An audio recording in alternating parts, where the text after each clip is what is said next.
저는 이전의 전통과 관행대로 제가 듣기에는 찬반이 충분히 논리가 나온 것 같습니다. 혹시 더 하실 분 계십니까? 아까 하셨잖아요. 이준석 위원님 말씀하십시오. 2분 드리세요.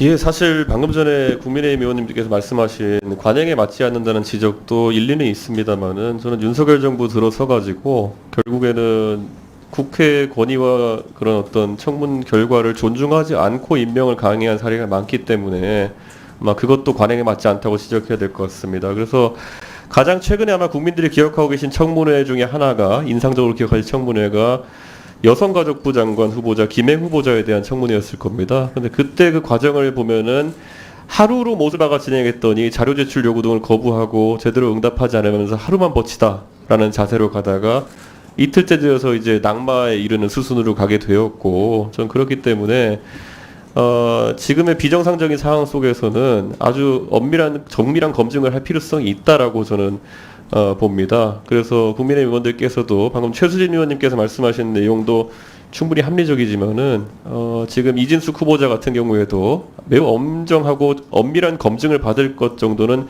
예고 받아야 되지 않나, 저는 그런 생각입니다. 그리고 이진숙 후보자의 성향에 대해 가지고는 우리가 판단을 미리 하고 있는 것처럼 보이는데 저는 그런 부분도 적절하진 않다 봅니다. 그래서 우리 위원회에서 그분의 성향을 논하는 것은 저도 너무 많이 하지 않았으면 좋겠다. 다만 직무와 정책에 대한 부분을 검증하기 위해서는 충분한 시간이 필요할 수 있다, 이렇게 말씀드립니다. 그리고 방금 전에 뭐 상호 반박하자는 건 아니지만은 우리 위원회 스스로 권위를 세우기 위해 가지고는 이 후보자에 대한 검증을 철저하게 하겠다는 의지가 여야를 막론하고 있어야지 저희 위원회의 권위가 설 것으로 보이기 때문에 저는 이틀 진행하는 안에 찬성합니다.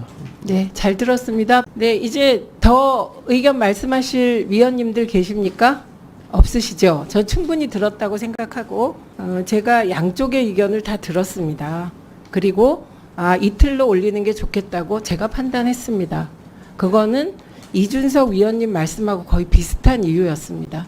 그리고 이 자리에서 방통위원장이 굉장히 중요한 자리인데 청문회가 거쳐가는 하루만 버티면 되는 그런 기능으로 전락해서는 안 된다고 생각했기 때문에 그게 더 합리적이라고 생각해서 올렸습니다.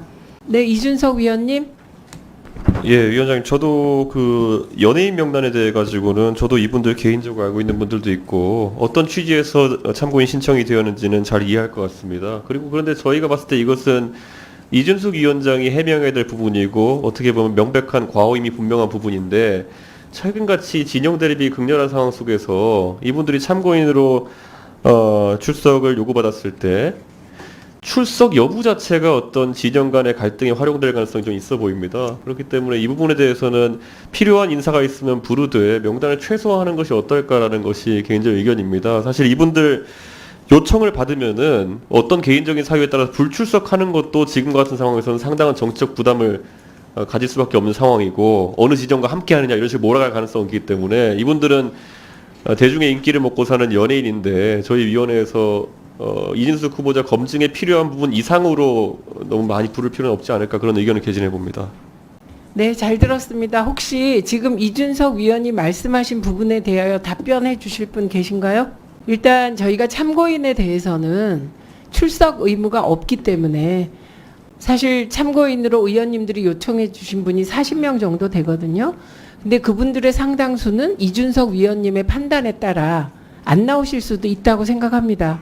그런데 그럼에도 불구하고 부담을 지고 나오시겠다는 분들은 또 그대로 기회를 드려야 되는 그런 문제 같아요. 그래서 저도 이 요청서를 쭉 보고 제가 오전에 개인적으로 아는 분 이런 분들에게 쭉 전화도 하고 메시지도 보내고 있는 중이긴 합니다. 예, 그래서 저희가 그러면 이 채택 전에 의사 타진을 조금이라도 해본 명단 위주로 진행하면 안 될까 하는 생각을 근데 하고 그게 있거든요. 오히려 예. 그 연예인에게 부담을 줄 것 같아서. 네네. 그래서 지금 개별적으로 접촉해 보신 위원님들이 이준석 위원님께 말씀을 좀 나중에 드렸으면 좋겠고요. 그리고 아까 이준석 위원님과 노정면 위원님이 걱정하신 부분, 출석 요구, 증인과 참고인에 대한 출석 요구 철회 및 출석 일시 변경 등에 관한 경미한 사항들은 위원장과 간사들에게 위임해 주시기 바랍니다. 국민호갱방지법 단통법이 국민호갱가중법이 돼서 단통법이 통과될 때 2명이 기권을 합니다. 그 중에 1명이 저예요. 우리 단말기 소비자가 호갱이 된 게 바로 요것 때문이에요. 예, 마침 뭐 이 단말기랑 그 통신비 관련 얘기가 나오니까 한마디 보태고 싶은 게요. 사실 결국 소비자 입장에서는 그게 단말기 가격으로 나가든 아니면 통신비로 나가든 간에 TCO라고 할까요? 전체 소유 비용에 대해 가지고 이제 관심을 갖게 될 텐데요. 지금 누차제가 이제 제4이동통신사 관련돼서 질의드릴 때도 알뜰폰 사업자 요금 구조에 대해 가지고 제가 여러 번 말씀드린 적이 있는데요. 지금 가장 통신 시장에서 왜곡되인 것 중에 하나가 우리 알뜰폰 사업자의 실제 알뜰폰 개통량의 50% 가까이가 통신사 자회사에서 운영하는 알뜰폰 회사들이 가지고 있다는 데 있는 것 같습니다. 그렇기 때문에 예를 들어 KT의 자회사는 뭐 KT 스카이라이프라는 이름으로 변종으로 운영되면서 동일한 서비스를 제공하고 동일한 주체인 것 같은데 실제로 가격이 반의 반값도 안 되는 이런 현상.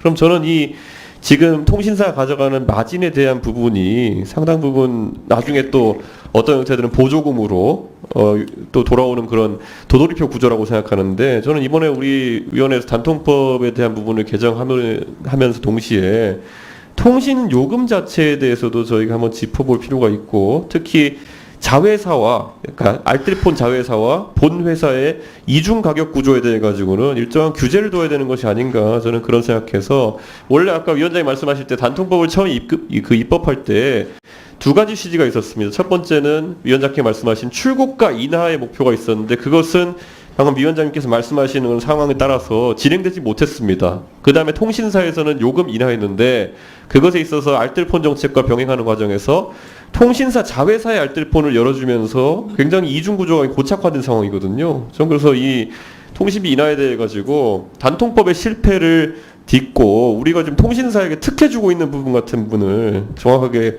과기부에서도 짚어내서 이런 부분 좀 토탈 코스트 오브 오너십이라고 할까요? 그런 부분을 줄일 수 있었으면 좋겠다. 지금 자꾸 풍선 효과처럼 여기 줄이면 여기 늘어나고 여기 줄이면 여기 줄여나고 이런 상황이고, 어차피 보조금이 늘어난다고 지금 단통법 폐지에 있어서 많은 분들이 알고 계시지만은 그거 어차피 아까 말했던 동일 서비스에 더 붙는 통신사 마진에서 어차피 소비자에게 돌아가는 거기 때문에 저는 자꾸 조삼모사식의 이런 통신비 대책이 이루어지지 않았으면 좋겠다는 말씀을 드립니다. 네.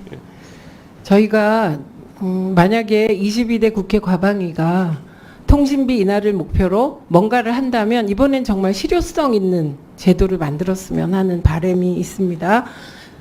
예, 뭐 다른 건 아니라 저희 오늘 산회하기 전에 오늘 제가 처음 뵙는 분이 있는데 5분 우주항공청장님 오셨는데 5분 드릴게요. 사실 윤석열 정부에서 우주항공청 설립하면서 뭐 핵심 이런 부처로 보고 있기 때문에 저는 업무 계획이나 이런 것까지는 아니더라도 보고 계신 국민들한테 간단한 인사 말씀하실 수 있게 저희 위원회가 기회를 주면 어떨까라는 제안하겠습니다. 네, 좋은 제안이십니다. 네. 존경하는 이준석 의원님이 좋은 제안해 주셨는데 우주항공청장님 인사하시고. 우주항공청장님 소개하시고. 우주항공청을 맡고 있는 청장 윤영빈입니다. 그 우주항공청은 지금 국회 여야가 이견이 없이 다 지원하고 응원하는 부처입니다. 열심히 해주시기 바랍니다. 수고하셨습니다. 네, 감사합니다.